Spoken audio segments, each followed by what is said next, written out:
Hi, my name is Gabby, and I am an undergraduate student here in the Faculty of Kinesiology, and I worked alongside a master's student to look at the neurophysiological responses to experimental knee pain during cycling exercise.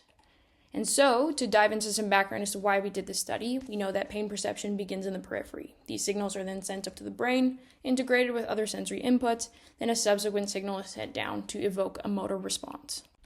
There are a few studies examining the relationship between pain and motor function and corticospinal activity. However, a lot of these findings are contradictory and inconsistent. Additionally, most of these studies looked at muscle pain, not knee pain, like we did in our current study. So, in our study, we used transcranial magnetic stimulation to assess the responsiveness of the corticospinal pathway. So, TMS is a non-invasive method to stimulate the motor cortex. From here, we can send an electrical stimulus and record a motor evoked potential. This is also known as a MEP. And so this MEP is detected by our electromyography electrodes, as you can see here in the EMG trace. And these electrodes on the vastus lateralis and rectus femoris muscles of the right leg. We also used peripheral nerve stimulation on the femoral nerve. And so we stimulated the femoral nerve to get our M wave, or also known as our Mmax signal. So to take a closer look at our EMG signal, we have our MEP, which is representative of the excitability of the entire corticospinal pathway. This includes the brain, the spinal cord, and the muscle. Then we have our M wave, or our Mmax, which represents the responsiveness of the muscle. And so in our lab, we use a MEP over Mmax ratio to remove peripheral factors and just assess the responsiveness of the corticospinal pathway, being the brain and the spine. This is corticospinal excitability, or CSE.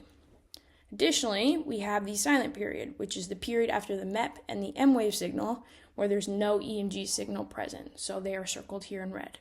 So this is representative of the corticospinal inhibition. So our objectives, we wanted to determine what is the effect of acute knee pain during cycling on the integration of neurophysiological responses. And then we hypothesized that if we induce acute experimental knee pain using electrical stimulation, then we expect to see changes in corticospinal responsiveness. Our experimental protocol involved the use of TMS and PNS, as discussed earlier, to measure changes in MEP and Mmax. We measured these changes using electromyography, EMG, in the vastus lateralis and rectus femoris muscles of the right leg. So we had 22 healthy adult participants, 10 males, 12 females partake in the study, and they did all their sessions on a recumbent cycle ergometer. And then knee pain was stimulated using an electrode placed on the fatty pads under the kneecap, and the participants were asked to clamp the pain at a perceived 4 out of 10 throughout the entire session. Our participants did 2 experimental sessions. This involved 42 minutes of constant load cycling in the heavy intensity domain. And so one session was done without knee pain, which was our control, and one with experimental knee pain. So every 6 minutes, we delivered 6 TMS pulses to the motor cortex and 2 peripheral nerve stims to assess corticospinal responsiveness throughout the entire 42 minutes of cycling, as indicated by those purple regions. So our results, we saw no significant differences between the pain and no pain session on corticospinal excitability. However, we saw a time effect in rec-fem MEP over EMG in the bottom right figure here. And then same thing here, we saw no significant differences between the 2 sessions. And so for corticospinal inhibition, we also saw no significant difference between the no pain and pain session. However, we did see a time effect in silent period. So overall, we did not observe any significant differences between the no pain and pain sessions on corticospinal responsiveness. However, we did see a time effect in these variables.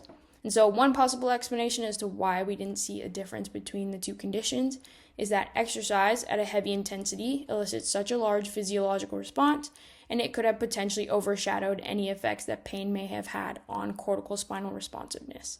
And so participants also performed the cycling session for 42 minutes, and so we could have missed or overlooked changes that may have occurred earlier on in the exercise.